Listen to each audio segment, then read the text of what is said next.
ശബരിമല വളരെ സമാധാനപരമായിട്ട് വിശ്വാസികൾ ലോകത്തിൻ്റെ വിവിധ ഭാഗങ്ങളിൽ വന്ന് ശബരിമല അയ്യപ്പനെ കണ്ട് തൊഴുത് അവർ നിർവൃതി അടഞ്ഞ് സമാധാനമായി പോയിക്കൊണ്ടിരുന്ന നാടാണ്.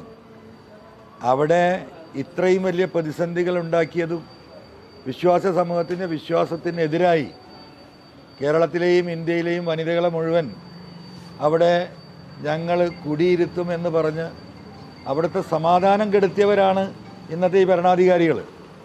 അന്നെടുത്ത ആയിരക്കണക്കിന് കേസുകൾ വിശ്വാസി സമൂഹത്തിൻ്റെ പേർക്കെടുത്ത നിരവധിയായ കേസുകൾ ഇവിടെ നടക്കുന്നുണ്ട്. സർക്കാർ കൊടുത്ത സുപ്രീം കോടതിയിലെ അഫിഡവിറ്റിൻ്റെ കാര്യത്തിൽ ഇപ്പോഴും ഒരു മാറ്റം ഈ പറയുന്ന പിണറായിയോ ഈ വാസവനോ ഇവിടെ ഇന്ന് വരെ നിങ്ങളുടെ മുന്നിലോ ജനങ്ങളുടെ മുന്നിലോ പറഞ്ഞിട്ടില്ല. അവർ ആ നിലപാടിൽ തന്നെ നിൽക്കുകയാണ്.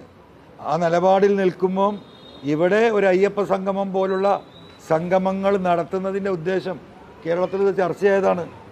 ഈ തട്ടിപ്പ് സംഘമാണ് എന്തിനാണിത് നടത്തിയതെന്നറിയാം.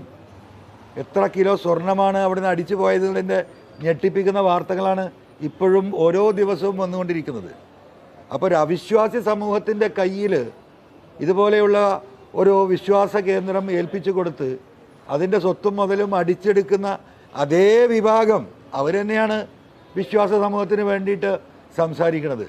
അത് ഏത് നേതാവും, വെള്ളാപ്പള്ളി എന്നല്ല, ഏത് നേതാവും ഈ പറയുന്ന ഈ കൊള്ള സംഘത്തെ പിന്തുണക്കുന്നുണ്ടോ ആ സമുദായ അംഗങ്ങളത് തിരിച്ചറിയും. ആ സമുദായ SNDP വിശ്വാസികൾ അവർക്ക് ഈ കാര്യങ്ങൾ കൃത്യമായി ബോധ്യപ്പെടുന്നുണ്ട്.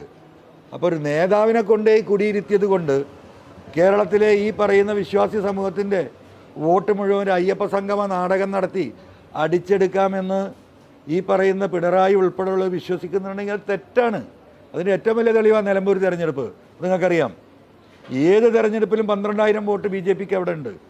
ആ തെരഞ്ഞെടുപ്പിൻ്റെ തൊട്ട് മുന്നിൽ വന്നിട്ടാണ് അദ്ദേഹം മലപ്പുറത്തെക്കുറിച്ചും മലബാറിനെക്കുറിച്ചും വളരെ മോശപ്പെട്ട വർഗീയ പരാമർശം നടത്തിയത്. ആ തെരഞ്ഞെടുപ്പിൻ്റെ റിസൾട്ട് എന്താ? 12,000 വോട്ടിൽ നിന്ന് BJP 6,000 വോട്ടിലേക്ക് പോയി നിലമ്പൂരിൽ.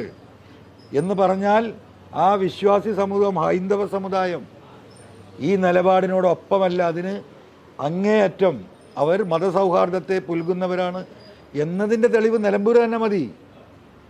അപ്പോൾ ആ രീതിയിലൊരു രാഷ്ട്രീയ അട്ടിമറി, ഒരു പൊളിറ്റിക്കൽ വോട്ട് മൊബിലൈസേഷൻ അത് നടത്താമെന്ന് പിണറായി വിചാരിക്കുന്നുണ്ടെങ്കിൽ ഹൈന്ദവ വിശ്വാസി സമൂഹം അത് തിരിച്ചറിയാൻ കഴിയും. ഹൈന്ദവ സമുദായത്തിലെ എല്ലാ വിഭാഗത്തിനും, സാധാരണക്കാരായ വിശ്വാസികൾക്ക് ഈ കാര്യങ്ങൾ ബോധ്യപ്പെടുന്നുണ്ട്. അത് ഒന്നുകൂടി ബോധ്യപ്പെടുത്തുന്ന പ്രവർത്തനങ്ങൾ ആ സമുദായ പ്രാദേശികമായിട്ടുള്ള നേതാക്കന്മാർ തന്നെ